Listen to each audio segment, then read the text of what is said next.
Vendas é o que existe mais importante numa empresa. Não, Flávio, discordo. A mais importante na empresa é o cliente. Não é, é venda. A existência de um cliente é resultado de uma venda que aconteceu antes. Você não vai parir um cliente se você não vender. Trabalhar para parar de trabalhar não pode ser o meu sonho. Eu trabalho para realizar. Eu trabalho para construir. Eu não trabalho para trabalhar menos. Todo mundo que trabalha dá certo e se acomoda ou regride ou quebra. Essa é a vida que eu escolhi para mim. Então eu prefiro trabalhar com empresários que querem mais da vida e não trabalhar menos.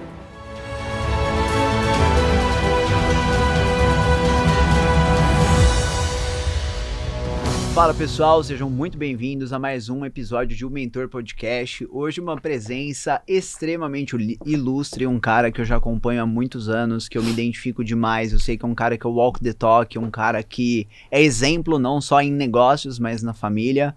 Muito feliz em recebê-lo, Flávio Augusto. Valeu, Léo. Obrigado. Prazer estar aqui, Uma presença não só esperada, mas merecida. Merecida, boa. Muito merecida. Amém.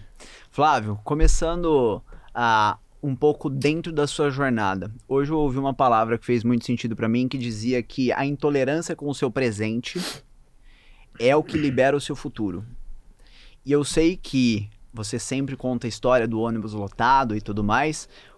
O quanto foi importante na sua jornada você usar esses momentos de incômodo para te impulsionar? Olha, o ser humano tem no seu comportamento como animal, digamos assim, né?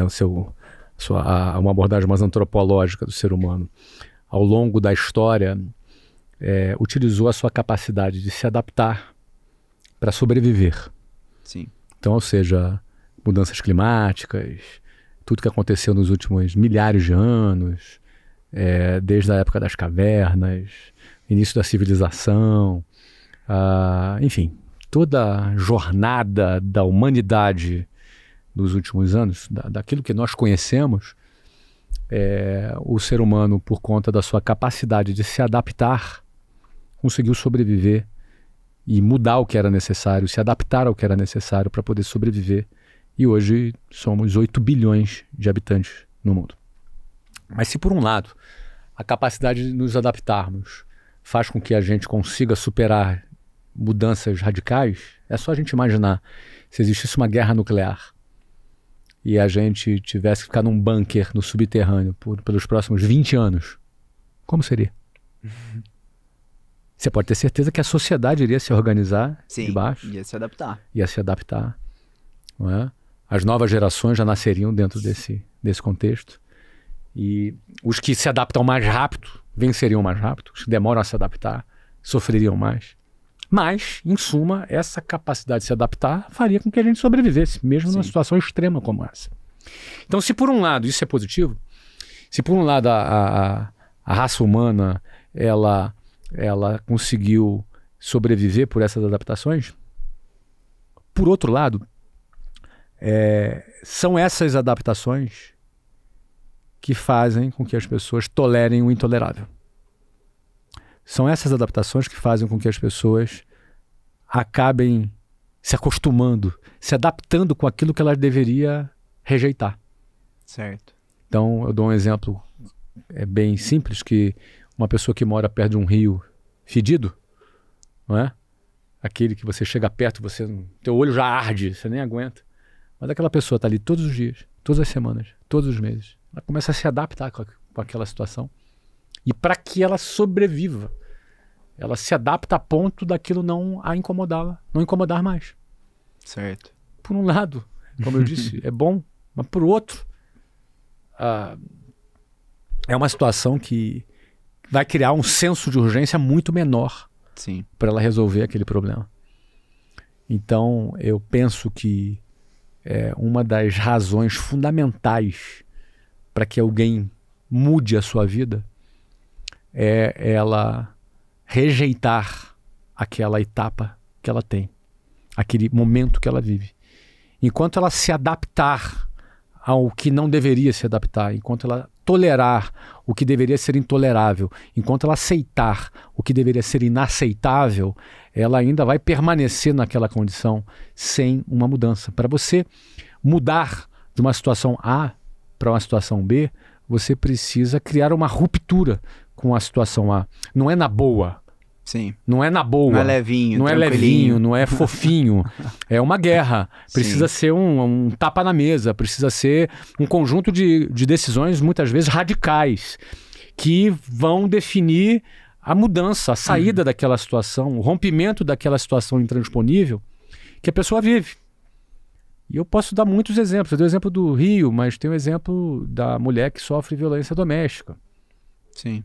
Que sofre violência doméstica é uma situação muito triste, deplorável. Mas às vezes muitas pessoas se sentem impotentes e acabam aceitando o que não deveriam jamais aceitar. E quanto mais você aceita um cara folgado ser violento com você, com uma pessoa, com uma mulher, mais esse folgado vai ficar mais folgado ainda. Não tem solução. Então, existem situações que são inaceitáveis, elas são intoleráveis e elas deveriam ser inegociáveis. Mas por conta da competência que a gente tem de se adaptar, às vezes a gente se adapta com o intolerável e isso acaba se revertendo contra nós. E a gente não muda de vida e não transforma a nossa vida. Eu não estou dizendo que basta não aceitar, basta ser intolerável, basta bater na mesa e decidir para a tua vida mudar. Não, não basta. É só o pinguinho ali do primeiro passo. É só o pinguinho do primeiro passo. Mas uma coisa é certa, se não houver a batida na mesa, nada muda. Isso é certo. Nada muda. Então, a intolerância a essas situações, ela precisa acontecer como aconteceu comigo no ônibus. Era muito ruim, cara. Então, um dia eu não basta.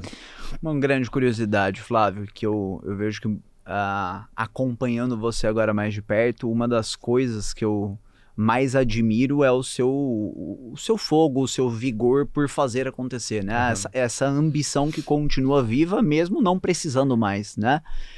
Então a gente pensou aqui no intolerável, mas e depois que a pessoa já tem um resultado que praticamente resolveu essa sobrevivência, o como se manter performando, se manter com esse apetite? Aí é muito interessante, né? Porque a tua pergunta carrega um conceito que eu discordo, não discordo de você, do conceito, me refiro. Carrega um conceito muito comum que as pessoas têm na sociedade que eu discordo completamente. Como assim eu não preciso? Né? O que é não precisar? É porque eu tenho dinheiro para pagar minhas contas? Isso já me colocaria numa prateleira de que eu não preciso? A gente trabalha porque precisa, e se a resposta é sim, precisa de quê? É do dinheiro só que a gente está falando? Ou a gente precisa de alguma coisa além do dinheiro mais? Não é? É fato, né? Se a gente for considerar que o único fator é o financeiro, eu já posso viver há muitos anos, pelo menos tem aí uns 15 ou 17 anos que eu já tenho dinheiro suficiente para só com os rendimentos dele pagar o meu custo de vida muito acima de 0,5% da população mundial viveria. Mas isso é só o componente financeiro. Será que é só do dinheiro que a gente precisa? Ou será que tem alguma coisa que vale mais do que o dinheiro que a gente também precisa, né? Será que a gente precisa ter propósito? Será que a gente precisa ter significado? Será que a gente precisa ter vontade? Por que eu acordo nos meus dias com vontade? Porque a vida é finita. Eu tenho 53 anos de idade, eu não sei quantos anos mais eu vou viver. Uma coisa eu tenho certeza, eu vou morrer. Absoluta certeza. Um dia eu não vou estar mais aqui. Talvez vocês se lembrem de mim por mais algum tempo, mas depois vão esquecer de mim. Se alguém botar o nome de uma praça, de uma rua, com o meu nome, também não muda muita coisa. Mas é fato que eu que tenho muita vontade de viver, gosto muito de viver, de fazer o que eu faço, porque eu vejo importância no que eu faço, vejo significado no que eu faço e vejo um sentimento de que o que eu faço é parte de uma missão para a qual eu preciso trabalhar, não por causa do dinheiro, mas sim para realizar a minha missão. Então, se eu tenho uma compreensão sobre isso, eu não posso concordar que eu não preciso, porque eu preciso trabalhar, sim, senhor. Eu preciso trabalhar, eu preciso fazer o que eu faço. Agora, mais do que preciso, eu quero trabalhar, eu quero fazer o que eu faço. Então, eu faço porque eu quero. E não faço porque eu preciso. Então, só que é o seguinte, né? Eu faço porque eu quero, não faço porque eu preciso, mas eu preciso. Faz Mas não sentido. faço porque eu Sim. preciso. Faço porque eu quero. Sim. Aí, cara, quando você consegue pegar o que tu precisa e transformar naquilo que você quer, a vida É o fica muito Ikigai, mais né? leve, é o Ikigai. A vida Sim. fica mais leve, a vida fica maravilhosa. Legal. Então eu tenho muita vontade de viver, tenho muita vontade de realizar. E é parte da minha vontade, Léo, é que tudo que eu realize possa contribuir com a missão de outras pessoas. E nesse Legal. aspecto, você tem sido um grande destaque, né, na Liga, realizando o que você realiza, com seus mentorados, com as pessoas que têm tido seus negócios transformados pelo seu trabalho. Eu nunca falei com os teus mentorados pessoalmente, mas eu sei que a minha missão Reverbera, né? passa por você e chega até eles. Então você passa a ser parte Sim. daquilo que me motiva a acordar todos os dias. Você é parte daquilo que me motiva eu acordar todos os dias. Então, cara, quando a coisa começa a tomar essa proporção e ainda por cima a gente ganha para fazer isso, cara, eu pagaria para fazer isso. Eu pagaria para fazer isso, só que a gente ganha ainda para fazer o que a gente faz. Espetáculo, né? Muito bom. Flávio, e aí olhando até um pouco para esse horizonte agora, né? Dentro desse tempo finito, a intencionalidade de decisão, acho que é o ponto-chave. O que você avalia para que você se engaje em um novo projeto? Quais são os principais pontos ali que você analisa dentro de uma decisão, pensando em negócio mesmo, em novos projetos e etc. Hoje, eu não estou caçando novos projetos. Mas eles às vezes aparecem e eles precisam estar conectados com aquilo que a gente já está realizando. De uma forma direta ou indireta, num primeiro nível ou num segundo nível, quem sabe até, em último caso, num terceiro nível, porque ele consegue ter sinergia, ele conseguiria, nessa hipótese, ter sinergia. Não é? Então eu não estaria desviando o meu foco. Sim. Os projetos nos quais eu estou envolvido, eu estou em 2 projetos. A Wiser Educação é um e a Mentoring League Society é outro.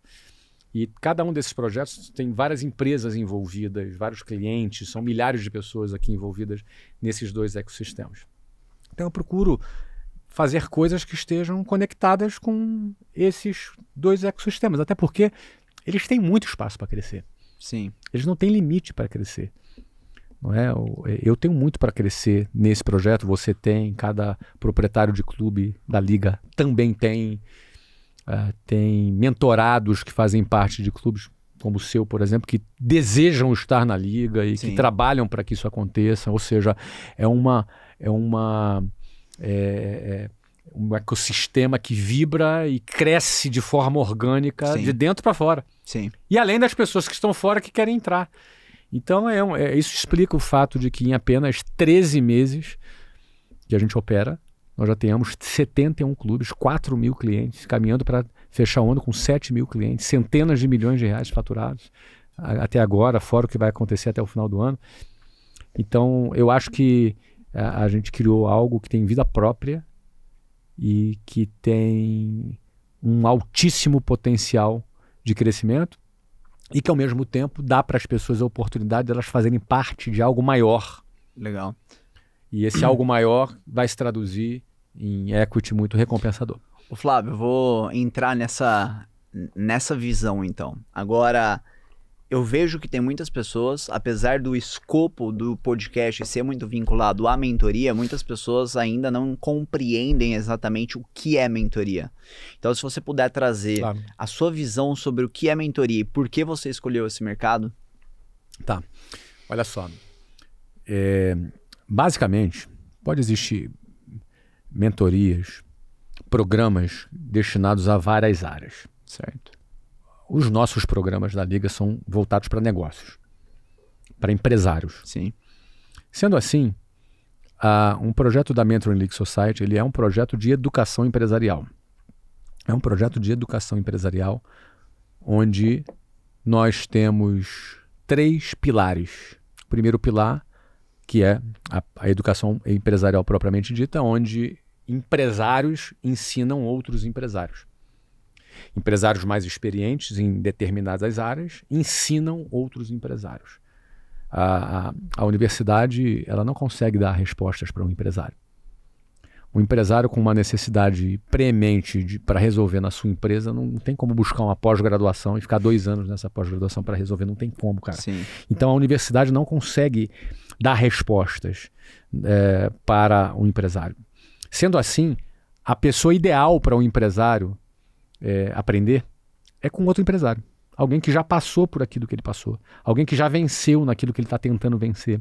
Alguém que consiga, de fato, numa conversa, numa aula, num bate-papo, num networking, dar algum insight para ele, uma direção para ele realizar.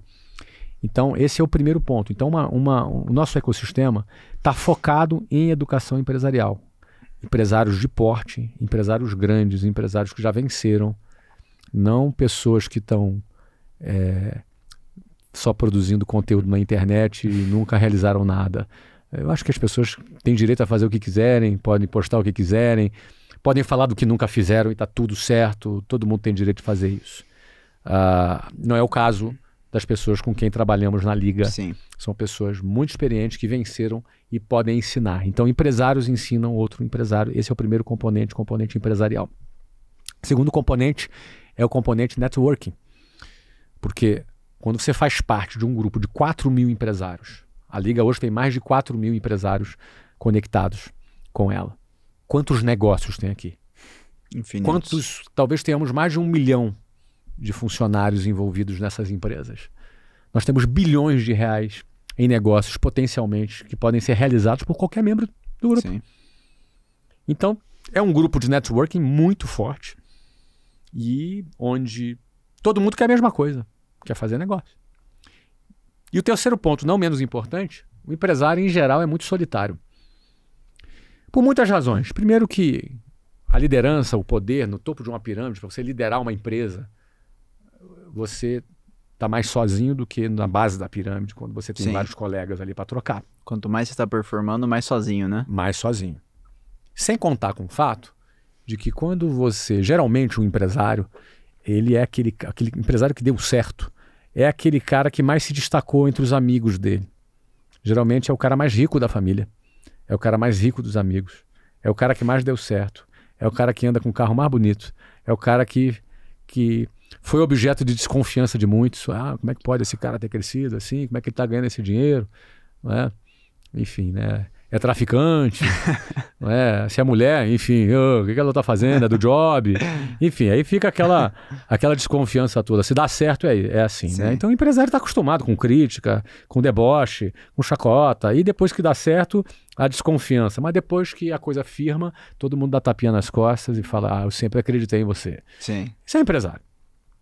Só que em geral, cara, vai chegando um ponto que aqueles relacionamentos que ele criou na vizinhança dele, nos vizinhos dele, na própria família, a conversa começa a ficar mais rarefeita. A conversa começa a não rolar mais. Você precisa se alimentar de outro tipo de conversa e que, infelizmente, em muitos casos, os amigos aqueles amigos não conseguem mais te alimentar. E às vezes o contrário. Só te pede emprego. Então, é natural para um empresário que está em ascensão, em crescimento, ele buscar novos relacionamentos, ter novos amigos, ter novas amizades. Isso faz parte da vida. Existem pessoas que entram na nossa vida e existem pessoas que saem da nossa vida. Total, são E é muito importante a gente entender que isso é normal. E quando você está em crescimento, muita gente vai sair da sua vida. Só que outras precisam entrar. Agora, quem vai entrar? Fica cada vez mais difícil você confiar, ter uma relação. E aí quando você faz parte de um grupo, de uma mentoria, de empresários na mesma etapa que você, que está no mesmo padrão que você, que passa pelas mesmas dificuldades que você tem uma oportunidade de fazer novos amigos. Tão simples quanto isso. Maravilhoso. Então a mentoria, um grupo de mentoria, ele serve para você aprender com outros empresários, com seus mentores, aprender com seus colegas, fazer negócios com eles, que é o segundo pilar, e o terceiro pilar, fazer novos amigos, a gente tem visto isso, novas amizades se formando, casamentos acontecendo, não é? Muito bom. E pessoas entrando numa nova fase da vida, desfrutando de que tudo isso pode oferecer. Boa. Ô Flávio, uma coisa que eu visualizo muito é que a pessoa que entende que ela tem um know-how prático que pode gerar valor para um terceiro, ela muitas vezes começa esse movimento de mentoria de uma forma um tanto quanto arcaica, né? Fazendo por conta, sem um modelo de negócio ajustado. Então, para quem tem o desejo de criar o próprio programa de mentoria, o quanto que você acredita que é importante acessar ali um passo a passo para ter uma entrega adequada, para ter um processo de venda adequado? Olha, hoje nós temos um processo de formação de mentores na Liga, em que a gente geralmente faz uma imersão e dá uma visão geral para essa turma toda. Muitos deles já fazem mentoria e outros ainda não fazem, mas gostariam de fazer. Isso dá uma visão geral. E nós temos na Liga também, na Mentoring League Society, hoje 2 programas de mentoria. Um deles é o teu, o SHP, e outro deles é o Doc4U. Doc4U para a área da saúde e o SHP para as outras áreas, que acabam sendo 2 mentorias que a Liga escolheu a dedo para poder atenderem esses clientes que fazem esses programas de imersão que a gente oferece e ajudar no passo a passo para a pessoa montar o programa dela e botar em prática aquilo que aprendeu na imersão. E a gente escolheu essas 2 mentorias por 2 motivos. Antes mesmo de existir esse programa de mentoria, tanto a SHP quanto o Doc4U já formava mentores, ou seja, o SHP e o Doc4U tiveram muito sucesso em conseguir ajudar aqueles que queriam ter uma mentoria a conseguir estruturar e a vender. Sim. Porque você tem que aprender a estruturar e aprender a vender. São 2 habilidades que esses programas de mentoria, o SHP e o Doc4U, eles geram, né? Um mais para a área da saúde e outro para a área em geral. Então, nesse caso, Léo, a minha recomendação é essa. Quando tiver uma imersão dessa aberta na MLS, o cara procura, vai lá e faz. Ou fazendo parte da mentoria do SHP ou do Doc4U, que são o pessoal da área da saúde. E são 2 programas que estão prontos e preparados e credenciados por nós, avalizados por nós, para poder estar fazendo esse trabalho de orientação. Flávio, uma coisa que eu vejo muito de pessoas que já têm um certo nível de resultado, eu acho que é uma junção de possível estagnação, mas o principal, ao meu ver, é o ego. A pessoa, ela muitas vezes olha e fala, pô, mas eu sou mentor, eu vou ter que vender, eu vou ter que falar com pessoas, e muitas vezes não é nem por mal, eu acho que a pessoa, ela não entendeu ainda a importância do quesito venda. Qual que é a sua visão sobre a importância de vendas, principalmente quando a gente pensa num modelo de negócio de mentoria?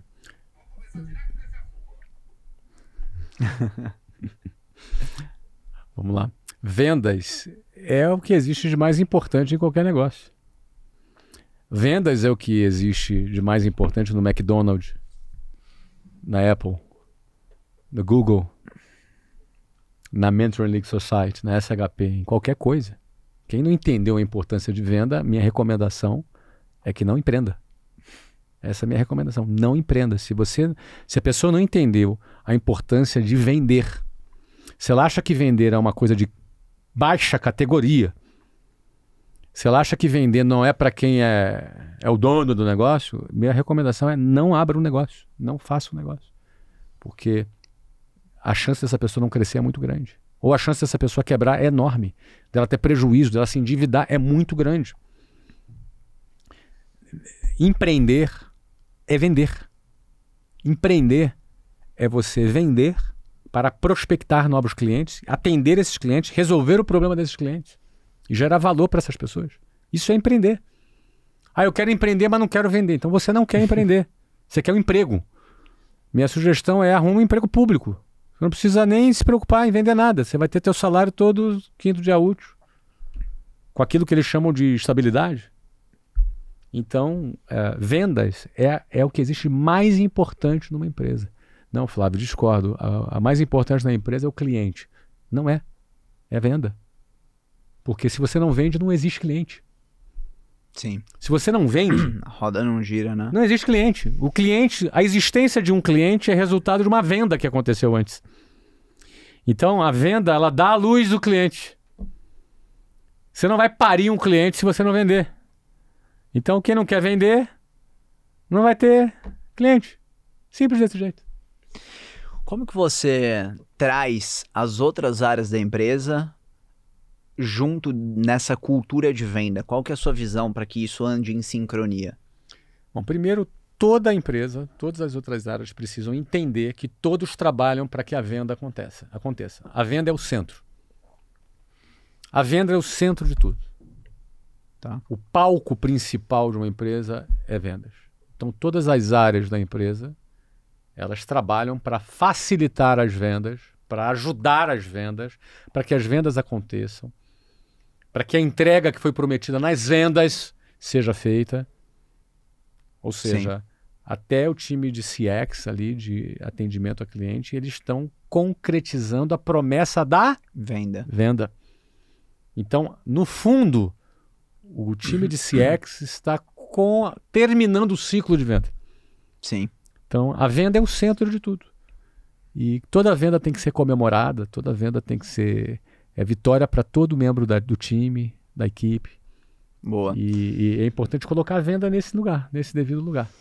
Um erro muito comum, Flávio, pegando até um pouco do que eu já tinha vivido antes da Mentor League Society no mercado de mentorias, é o mentor, depois que ele começou a fazer algum resultado, ele ter pressa em delegar a venda. É muito comum isso. E aí, óbvio, o resultado faz assim, sobe e desce, né? Porque ele quer jogar para um terceiro fazer a venda justamente para sair daquilo. Por que você acha que ele quer sair daquilo? Porque ele não entendeu a importância. Cara, isso é uma forma de fugir da responsabilidade. Isso é uma maneira de desprezar aquilo que o trouxe até aquele momento. Cara, venda é tudo. 70% do meu tempo é venda. Caraca. É venda, marketing, mas não tem que ir para o estratégico, sair do operacional e nunca mais pisar lá? Não, esse negócio de sair do operacional é balela. Balela. Você acha que o Elon Musk não está no operacional? Você acha que eu não estou no operacional? Isso é balela. Isso é discurso para vender mentoria para quem é acomodado. Eu não quero esse cliente.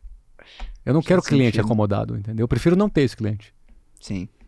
Eu não quero vender esperança. Ó, eu digo para a pessoa assim, ó, cara, tu trabalha muito. Daqui a 10 anos tu vai continuar trabalhando muito. Daqui a 20 anos você vai continuar trabalhando muito. Só que não é porque você precisa, é porque você quer. É isso. Essa é a diferença.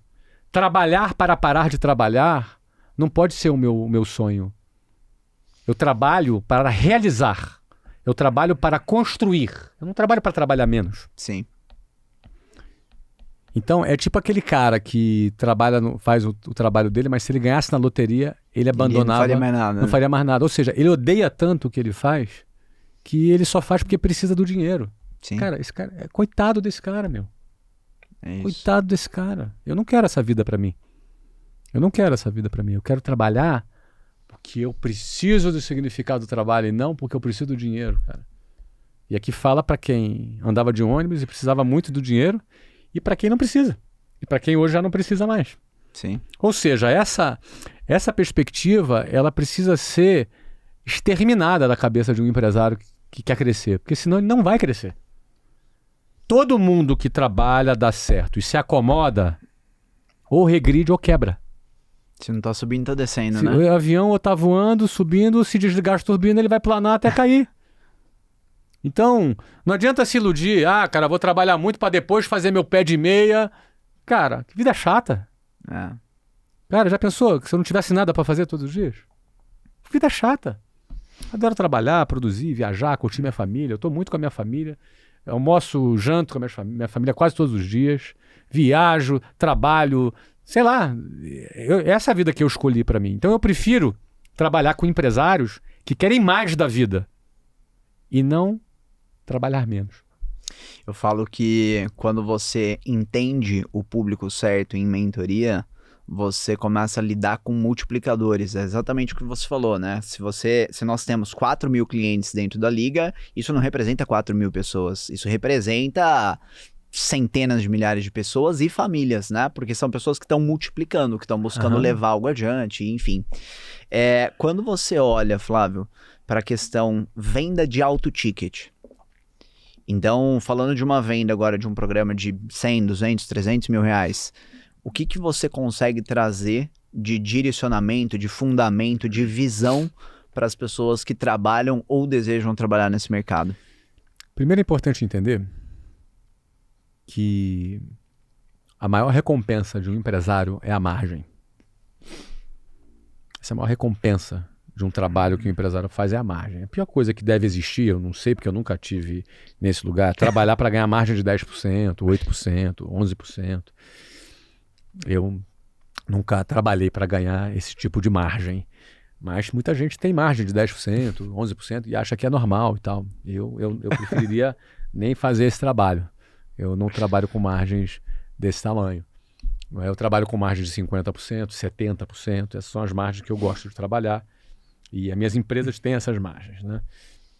Agora, e se eu entender que a margem é a minha recompensa, já que eu gasto meu tempo sem me preocupar com a quantidade de tempo que eu trabalho, e ao mesmo tempo eu, além de gastar o meu tempo, eu invisto o meu dinheiro que podia estar aplicado na renda fixa 15% ao ano, com juro alto agora, e eu boto ele em risco, a margem me recompensa.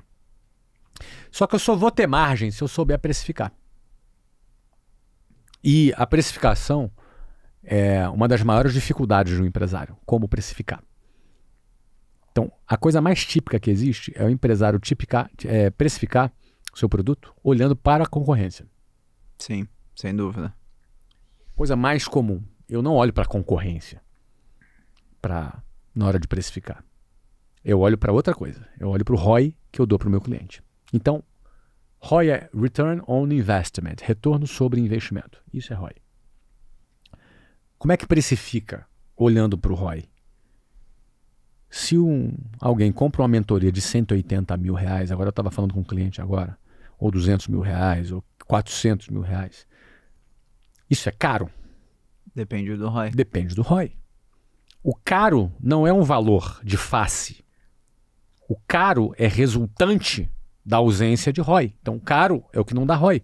Sim. É o que não dá retorno. Barato é o que dá retorno. Então, se eu te vendo um produto que tu me paga 100 mil reais, é caro ou barato? Depende do ROI. Se me paga 3 milhões de reais, é caro ou barato? Depende do ROI. Nós estamos vendendo um programa de mentoria, agora que a gente não vai falar isso nem publicamente, nem vou dizer o nome. Está bem num lançamento off, bem de bastidor, que é 3 milhões de reais. Sim. 9 pessoas compraram em uma semana. É caro ou barato? Depende do ROI. Muito bom. Então, cara, essa questão a primeira coisa que a pessoa precisa entender é que você precifica pelo ROI. Então, se você dá ROI, se alguém entra na tua mentoria e ela faturava X, e daqui a 6 meses ela está faturando 2X, 3X, 4X, 5X, não é que é barato, é de graça. Sim. O que ele pagou para você é uma fração de um único mês de faturamento. É absolutamente barato. Sim. E de graça. Então, é preciso se libertar de referências baixas para entender que high ticket até é um termo que é errado. Porque é alto, né? Ticket alto, depende. Alto ou baixo o ticket? Eu acho que o cara que me paga 3 milhões está pagando um low ticket. Porque o ROI dele é muito grande. Sim. Entendeu? Entendi. Muito bom. Eu falo que são 2 pontos principais que vão determinar o quanto você vai conseguir cobrar no seu programa. O primeiro é o ROI, só que o ROI ele é determinado pela sua entrega e para quem você entrega. Né, o quanto que ele tem lastro para gerar resultado com aquilo e disposição em fazer acontecer. E o segundo ponto é justamente o que a gente estava falando, que era a musculatura comercial. Porque não adianta a pessoa gerar valor e não conseguir evidenciar isso, não conseguir se ela não vender, né? Se ela não vender, ela não vai ter ROI. Exatamente. Ela precisa vender para ter ROI. Legal. E Flávio, teve uma aula sua que eu vi no Class que foi muito boa, relacionada a como aumentar o ticket do programa, onde você trouxe sobre ambiente, sobre autopercepção e etc. Consegue trazer um pouco para a gente de como aumentar o ticket do programa? Cara, o primeiro ponto é a pessoa precisa ter claro o ROI. Certo. Ó, eu abro a minha agenda de vez em quando para alguns almoços com empresários. E muita gente me procura e eu não consigo, obviamente, atender todo mundo. Mas eu cobro R$1 milhão para esse almoço. Eu lembro quando eu fiz o primeiro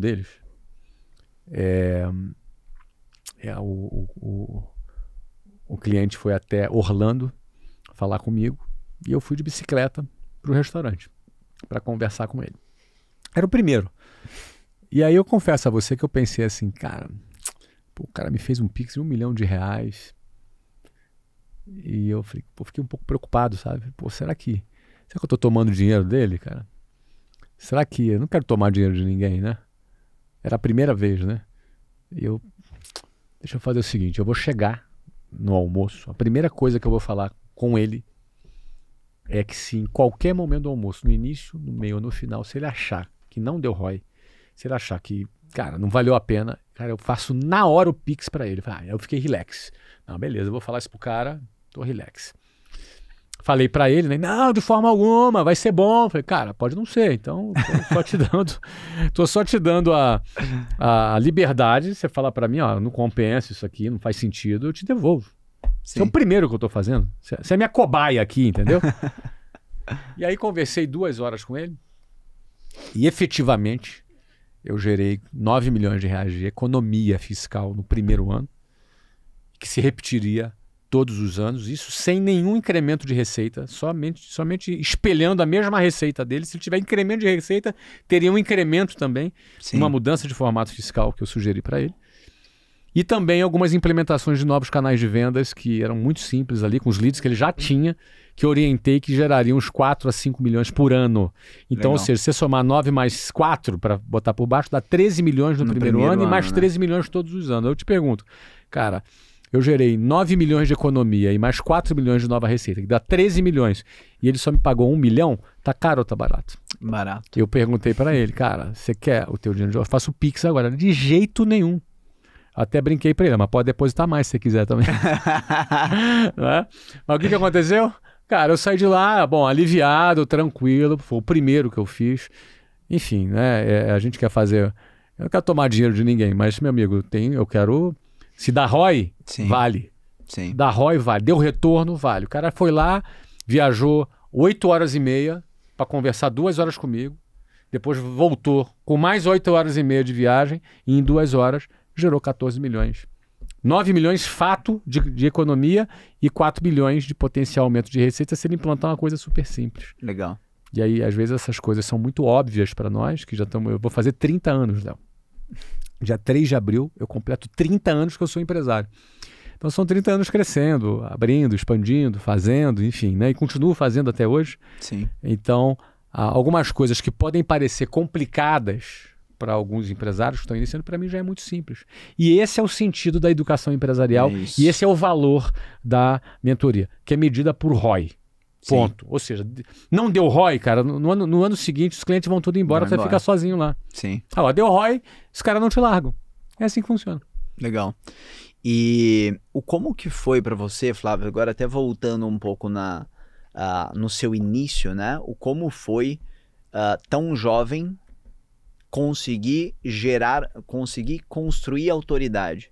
Então, olhando para a pessoa que quer vender auto-ticket, às vezes ela já é muito bem sucedida com 35 anos, enfim, com uma idade um pouco menor do que a base do mercado dela, e ela acaba tendo dificuldade, ou acha que tem, com relação a autoridade versus idade. E aí, se você quiser já amarrar um pouquinho na questão de posicionamento, de branding e tal, acho que seria algo legal para a gente abordar. Não existe nada que gere mais autoridade do que o resultado. Então, ponto final. Resultado é o que gera mais autoridade. Então não importa se o cara tem 20 anos de idade, ou 40, ou 80. Ele pode ser um cara sem nenhum resultado com 80 anos e um cara com 20 anos de idade com muito resultado. Sim. Então, é claro que o tempo, a idade, o cabelo branco vai te trazendo mais experiência. Mas experiência é diferente de maturidade. Então é tipo assim, um cara vai querer ser mentor de casais. Ele pensa assim, cara, eu tenho muita experiência, eu já me divorciei 5 vezes. Eu vou dar mentoria para os casais agora, porque eu já... Do como não fazer, né? Cara, é o que eu falo. Então você vê, ele tem muita experiência, mas não tem autoridade. Entendeu? Então experiência e autoridade são coisas diferentes. Então a autoridade não está ligada à idade. A autoridade está ligada aos resultados. Então, eu, por exemplo, fui gerente comercial com 19 anos. Com 20 anos, eu era gerente de um escritório inteiro. Com 21 anos, eu fui diretor comercial. Caramba. Com 22 anos, eu era diretor regional. Com 23 anos, eu pedi demissão e abri a WhatsApp, minha própria empresa. Com 26 anos, eu já era dono de 24 escolas, faturando talvez 25, 30 milhões por ano. Então, eu lembro o dia que eu fiz 30 anos, eu fiquei triste. Falei, cara, agora eu não sou mais prodígio. Eu brinquei assim, né? Porque eu gostava do cara olhar pra mim, era novinho, entendeu? Aí quando eu abria a boca pra falar, os caras regalavam os olhos. Eu gostava, ninguém dava nada por mim, ninguém esperava nada do moleque. Eu adorava ninguém esperar nada por mim, eu ter a possibilidade de surpreender. Quando ninguém espera nada de você, você tem a chance de surpreender. Sim. Então, é diferente do cara que já todo mundo já espera muito, ele vai ter que sustentar aquela expectativa. É mais desafiante para ele surpreender. Então, eu acho que quando o cara é jovem, cara, é importante ele ter resultado, entendeu? E o resultado, ele dá autoridade. Agora, algumas coisas aceleram a autoridade. Elas não criam autoridade, elas aceleram. Por exemplo, deixa eu ver teu Instagram aí, mostra pra mim. Bota teu feed aí pra dar uma olhadinha no seu Instagram. Você sabe que vai ter você, né? Não sei, quero ver. Ó, tá aqui o teu Instagram. Deixa eu botar óculos, eu tô ficando ceguinho. Né? Vou aqui fazer uma fiscalização no Instagram dele. Primeiro eu vou olhar aqui, ó. Na primeira publicação tem eu, Joel e Caio. Na segunda publicação tem eu. Na terceira tem a mulher. Temos um problema aí, a esposa tá em terceiro lugar. Bateu uma crise hoje, hein? Enfim, aí depois vem aqui e tal. Enfim, eu peguei aqui esse exemplo, que é esse efeito associativo. Sim. O efeito associativo, ele não faz milagre, mas ele ajuda. Sim. Ele ajuda. O efeito associativo, alguém que te segue, que ainda não tem certeza de que, quem é esse Léo? Eu sigo, eu gosto dele, mas não entendi direito o que ele faz ainda. O negócio de mentoria, não entendi esse troço direito ainda. Mas daqui a pouco aparece você do meu lado. Pô, eu sou um cara que estou mais consolidado, tenho mais tempo, tenho 53 anos, já realizei 12 M&As, fiz várias coisas, já estou mais conhecido, tenho mais seguidor. E aí, quando a pessoa vê você do meu lado, peraí, Lado Flávio? Peraí, quem é esse Léo? Deixa eu ver aqui. Deve ter alguma coisa, né? Cara, de repente esse cara é mais do que eu tô pensando, deixa eu perceber. Ou seja, ela te dá o benefício da dúvida, ela te dá o crédito. E aí você tem a oportunidade de se apresentar para uma pessoa, mostrar seu trabalho, o que você realiza. E aí entra o sustentar depois. Não, né? aí eu tenho resultado. Não é? Se não tiver resultado, nada disso vale. Eu não vou fazer milagre. Vai tirar uma foto comigo, vai resolver a vida dela. Não vai. Sim. Mas... se a pessoa já está no caminho, ela trabalha, ela tem resultado, isso sustenta e acelera um pouco. Então, o efeito associativo tem a ver com a construção do seu branding pessoal, que tem a ver com a construção da sua credibilidade pública. Sim. A pessoa com credibilidade pública, as pessoas têm uma predisposição maior de fazer negócio com você. Ela tem uma resistência a menos para fazer negócio com você. Não é? Se o Elon Musk viesse aqui e dissesse que queria fazer negócio com alguém que está nos ouvindo, talvez você nem pensasse duas vezes. Ou talvez, se você não gosta do Elon Musk, algum empresário que você admira, alguém que você acha que tenha muito sucesso, alguém que você pense que, além de competente, tem uns valores éticos que você acredita, tu vai olhar para aquele cara, eu quero ser sócio desse cara. Sim. Não é? Então, assim, quando você conquista muito resultado na vida, ao longo de muitos anos, e de modéstia à parte, é o meu caso. Quando isso acontece, eu poderia fazer uma sociedade por dia, se eu quisesse. Isso fazendo muitas seleções. Poderia fazer um negócio por dia de gente que quer me dar um pedaço da empresa dela. Não preciso nem comprar. Por quê? Porque eu tenho credibilidade. Sim. Eu tenho essa consciência e respeito muito essa confiança que as pessoas depositam em mim. Porque eu não quero abusar dessa confiança e quero sempre dar ROI. Sim. Quero sempre ser digno dessa confiança, entendeu? Mas quem está no início da jornada, o seu resultado gera credibilidade e a associação acelera esse processo. Por isso a liga é poderosa. Sim. Porque um lobo solitário, ele está sozinho. Mas quando ela se associa a muitas pessoas, muitos ícones, né? Não é só eu, mas o Joel, o Caio, o Thiago Brunet, Bruno Avelar, enfim, várias outras pessoas que tem ali, o Davidson, aí o Dani, aí você vai pegando todos os médicos que fazem parte. Sim. São pessoas que somam entre si um efeito associativo que beneficia todo mundo. Flávio, vou te trazer algo que, por coincidência, eu estava conversando hoje com o Caio, né? De uma oportunidade ali que surgiu, vinculado a questões de sociedade. Ao longo da sua jornada, e eu vejo que muitas pessoas acabam indo para o caminho sociedade meio como uma muleta, né? Então ela busca meio que a metade da laranja. Ao longo da sua jornada, como foi o processo decisório para firmar sociedade, seja quando você fez com o Caio, enfim? São fases da vida, Léo. No início, eu tinha um modelo muito definido, então eu simplesmente executei. Não é? Eu não fui um cara de muitas parcerias ao longo dos meus primeiros anos. Então acho que aquilo ali eu estava me firmando, estava avançando e, no fundo, talvez até tenha feito, porque eu fiz franquia, né? É uma espécie de sociedade. Então, no fundo, eu fiz, né? Eram 600 franqueados, né? Eram 600 franqueados. Só que é um formato não de sociedade, de acionista, mas sim de franquia, que é uma espécie de parceria, uma espécie de sociedade. Mas, assim, sociedade, efetivamente, você vai mais longe, né? Você, sozinho, você talvez vá mais rápido. Juntos, você talvez vá mais longe.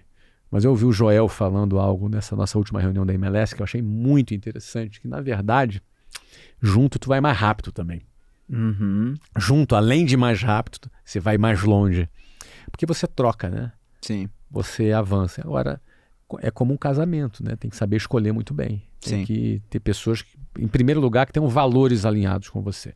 Porque as pessoas se desalinham nos valores e os problemas ocorrem pelos valores diferentes. Então, valores é fundamental. Me conta mais. Sobre valores? É. São valores que você acredita na sua vida, não é? Vou te dar um exemplo prático. Se você é um cara que acredita em família, que essa é a tua ótica, e você tem um cara que tem a família dele, mas ele vai pra balada, ele trai a mulher dele, ele tem outros valores, isso vai te dar problema. Sim. São valores diferentes, são estilos de vida diferentes. Sim. Ah, mas isso não tem nada a ver com o trabalho. Tem. Tem sim, são valores. Não existe essa separação de pessoal e profissional.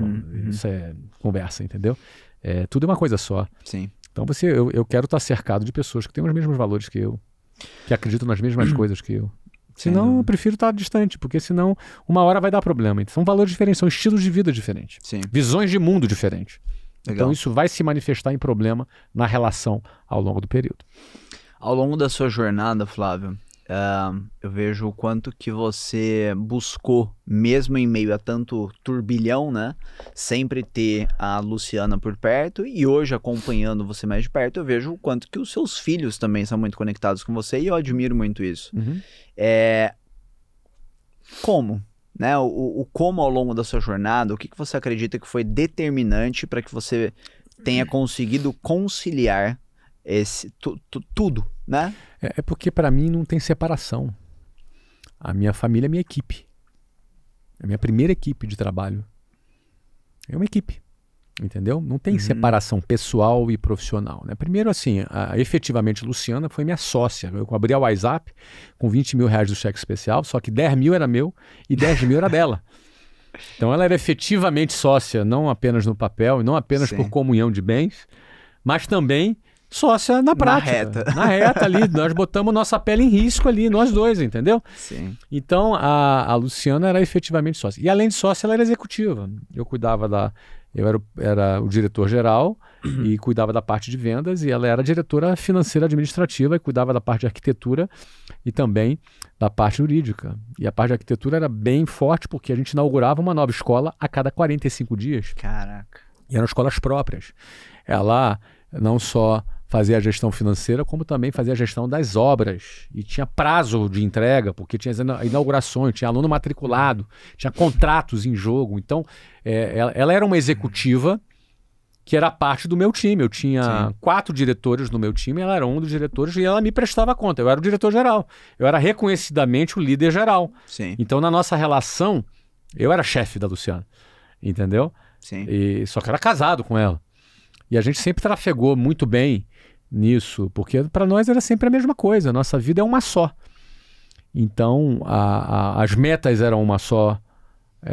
Em outras palavras, se todos decidissem fazer um sacrifício, era porque todos se beneficiariam depois. Sim. Então, não era, a Luciana me apoiou. Não, a Luciana me apoiou. Nós fizemos juntos, é diferente. Sim. Não é? Uma pessoa que apoia quem está fora do processo, mas eu apoio. Não, ela não estava fora do processo me apoiando. Jogo, né? Ela estava junto comigo, ela era parte do processo. Agora, ela era parte do processo porque a gente acreditava nisso. E eu fazia questão que ela fosse parte do processo.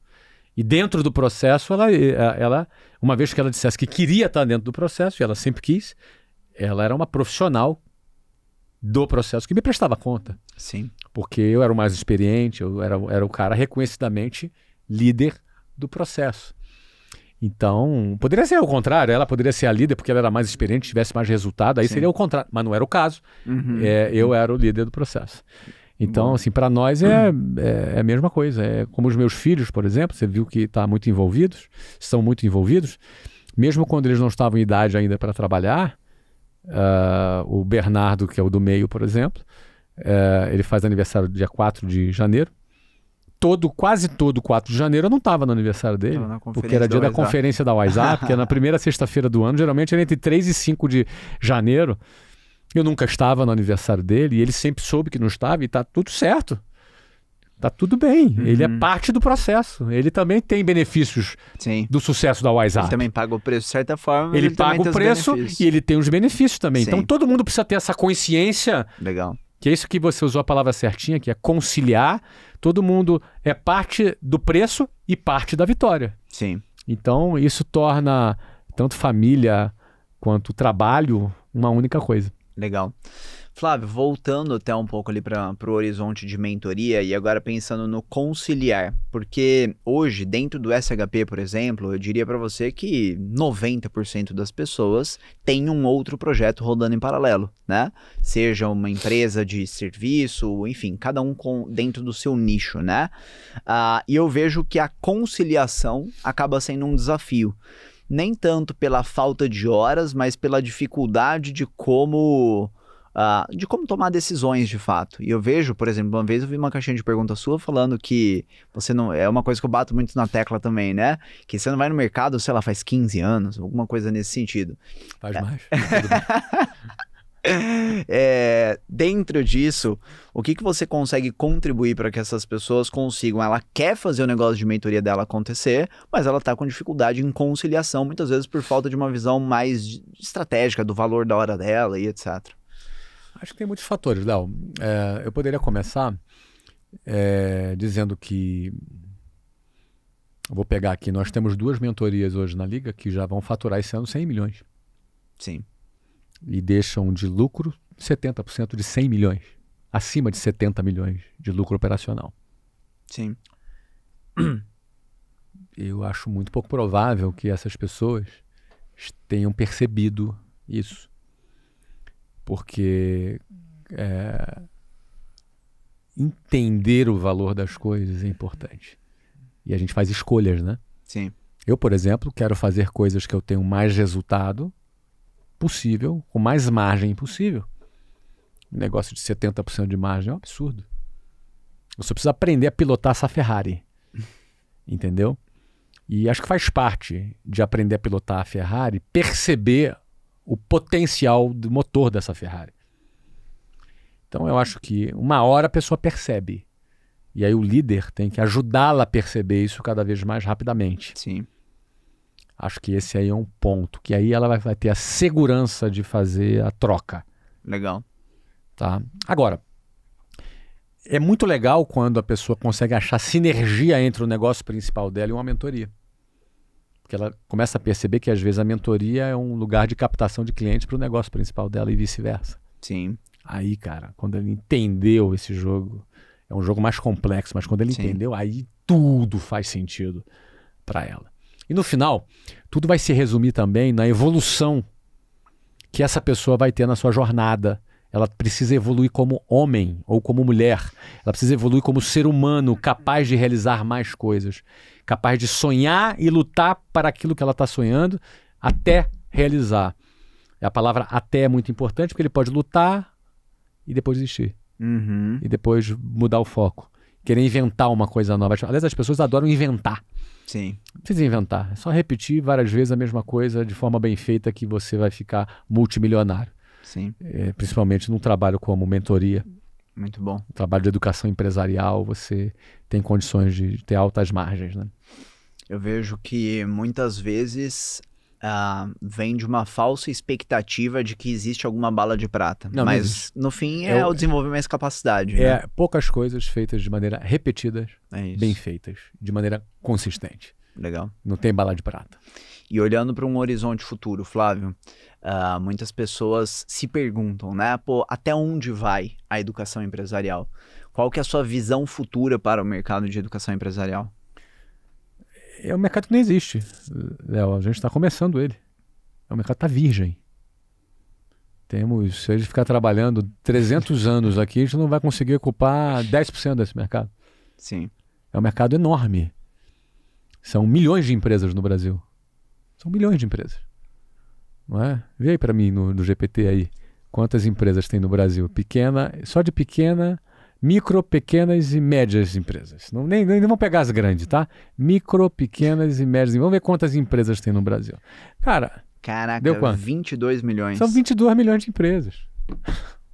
Se cada empresa tiver 2 sócios, caramba, são 44 milhões de empresários. É óbvio.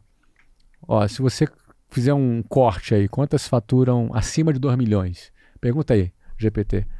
Quantas faturam acima de 2 milhões por ano? Que eu vou pegar aqui já uma empresa pequena, bem pequena ainda, microempresa ainda, mas pelo menos que já fatura 200 mil por mês. Vê aí o que o GPT, o nosso guru GPT diz para nós aí. Faz essa pergunta e diz assim, somente o número. Porque ela vai fazer faça uma estimativa. Isso. Acho que 2 milhões, 10%. 2 milhões, pronto, Sim. 10%. Então, tira 20 milhões, 2 milhões. Se tiver cada um 2 sócios, são 4 milhões de empresários. 4 milhões de empresários, eu vou trabalhar por 50 anos, não vou conseguir atender 100 mil empresários. Entendi. Então, é um mercado enorme. Esse empresário é solitário, esse empresário não tem na universidade como aprender, não atende às expectativas dele. Ele precisa de empresários mais experientes para ajudá-lo. Sim. E não são muitos que estão aptos para isso. Muito então, bom. A perspectiva que eu vejo para o futuro é de um mercado imenso, inexplorado, virgem, e que tem aí décadas pela frente e que a Mentoring League Society já se posicionou como líder absoluto desse mercado. Não existe nada no Brasil que tenha mais clientes, que fature mais e que tenha maior valor de mercado do que a Mentoring League Society hoje. Olhando agora um pouco para quem já tem um negócio de mentoria. Então, a gente falou bastante sobre os clientes, sobre os empresários, sobre os 4 mil membros que a gente tem ali, clientes da Liga. Agora falando para alguém que já tem o programa e ainda não entendeu a visão do que é ter a possibilidade de ser nosso sócio como dono de clube.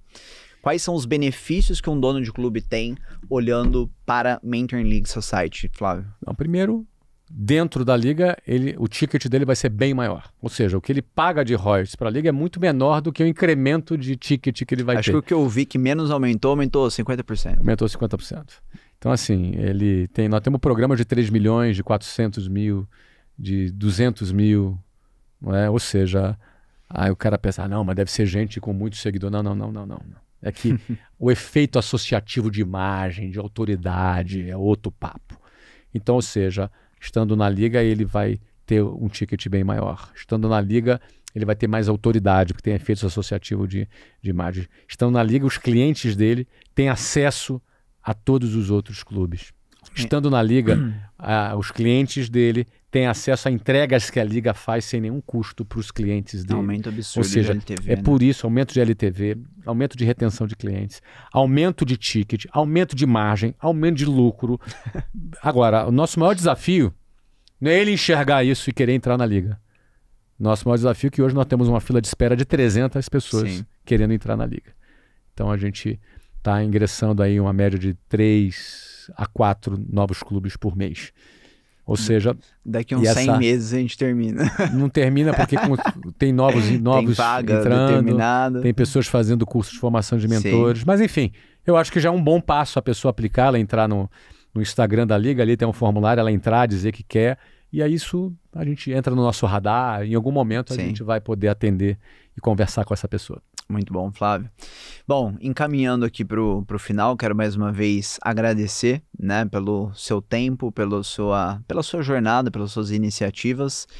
E eu queria ouvir do Flávio se ele se conectasse, né, com a pessoa que está aqui nos ouvindo. De novo, eu não quero pensar na pessoa que está numa mentalidade negativa, mas na pessoa que está com fome, que está trabalhando duro, mas que muitas vezes sente que está meio que rodando em círculo, talvez pelo modelo de negócio que ela segue, talvez por estar colocando energia nas atividades erradas. O que você consegue trazer para despertar consciência nessa pessoa, para que, de certa forma, ela tenha uma trilha, uma visão de como mudar essa situação, Flávio? Eu vou sugerir algo bem prático, tá? Primeiro, para de ficar naufragando na internet. Não navegando, naufragando na internet. Ficar passando, scrollando feed, no TikTok, no Instagram. Para de perder tempo, entendeu? Sim. Para de ficar olhando para a vida dos outros e se sentindo o cocô do cavalo do bandido. Entendeu? Para de ficar... se sentindo eu não realizei nada. Para com isso, para de vitimismo, para com essa conversa. Então, primeiro ponto. Segundo ponto, você seleciona aí no máximo umas 10 pessoas que tu acha legal para você seguir, com foco em você aprender e se desenvolver. Cara, não mais do que isso. Não mais do que isso. E mergulha. Todo o conteúdo gratuito que eu posto, que a gente posta, é suficiente para a pessoa já crescer. Sim. Suficiente. Alguns querem comprar alguma coisa, tá tudo certo, compra, não tem problema. Mas só o gratuito já resolve. Eu digo isso porque o cara, eu tô duro, não tenho grana, cara. Eu hoje estava com uma pessoa numa imersão aqui que consumiu o produto do meu livro. O livro custa R$50, cara. Sim. E aquilo mudou a vida dela, transformou a vida dela, hoje já tá bem, já fatura alguns milhões. Fez esse depoimento chorando lá no grupo. Fiquei feliz pelo depoimento, mas eu não tenho nenhuma dúvida que é por isso que eu faço o que eu faço. Uhum. É por isso que eu estou há tantos anos fazendo o que eu faço.